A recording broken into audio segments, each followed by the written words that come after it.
Now before we start this video, if you're new to goose calling and you're not 100% comfortable with the cluck, honk, and moan, then definitely go back to my last video. It'll help you out a bunch. I got a lot of comments of people saying that they learned a lot from that video, and so they wanted me to go over some more advanced calling, which I'm gonna do today. So if you haven't, check out the video. It's gonna pop up in one of these two corners, and then you can move on to what I'm gonna show you in today's video. Today we're gonna go over the double cluck, the spit note, the quick spit, and this should help you with late season goose calling especially. Now, I don't want people to get confused. These calls are more advanced, but you don't need them to kill geese. Now, the benefit that you have when you have these calls that I'm about to show you is not as many goose hunters out there know how to use them and use them properly. So when you're hunting, you can sound different than other hunters in the field, because by the time you're hunting late season, the ducks and geese have seen every spread from you to Canada. So it just gives you another tool to use against the birds and make you sound more lifelike per se. So without further ado, let's get into the double cluck. So as the name suggests, the double cluck is just two clucks put together really fast. Now double clucks is not something really hard to learn.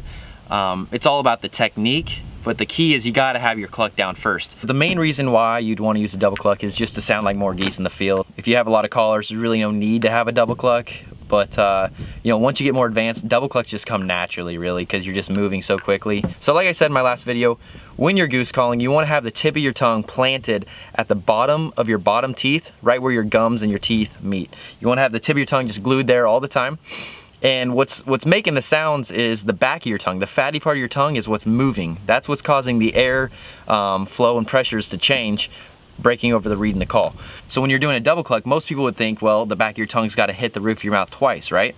That's not the case with the double cluck. So with a normal cluck, the back of your tongue, that fatty part of your tongue, is completely touching the top of your mouth, and it's cutting off the air, which is causing that reed to break over. With the double cluck, it is one single air. It's not two, and you're only touching the roof of your mouth with the back of your tongue once. That is the biggest mistake most people have.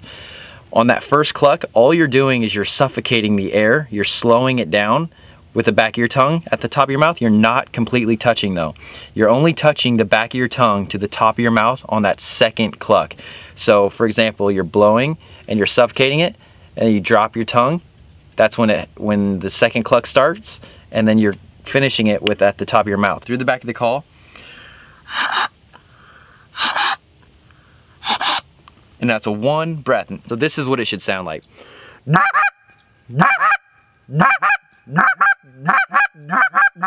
The next call we're gonna go over is the spit note and quick spit. So the quick spit is just a shortened, less drawn out version of the spit note. So here's the quick spit.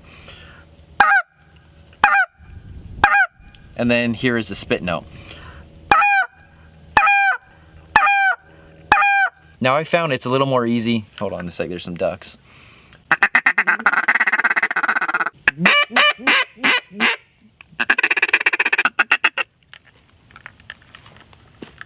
For me, the spit note is the one note that I use with the goose call that breaks all of my rules that I say you must follow when you're goose calling, such as keeping the tip of your tongue planted at the bottom of your bottom teeth and not focusing on what words you're saying through the call so much as you are the jaw movement.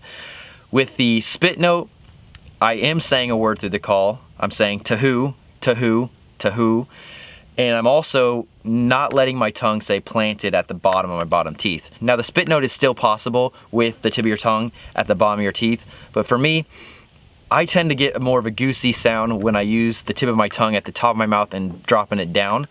Not really sure why, but I can do it both ways, and I'll demonstrate here. So with the tip of my tongue planted at the bottom of my bottom teeth, this is the spit note.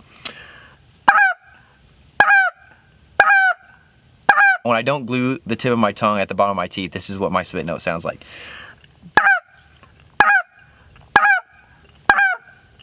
So I'm not sure if you could hear the difference, but you gotta see what works for you. So through the back of the call, the spit note sounds like this. Now, the reed isn't breaking over until you say the who. You gotta really force the air over to who, and that who is what's breaking the reed over and causing that snap in the reed. The spit note is more of a comeback call. So for example, let's say we have geese circling us right now, and for whatever reason they decide to fly away. This is how I would use the spit note.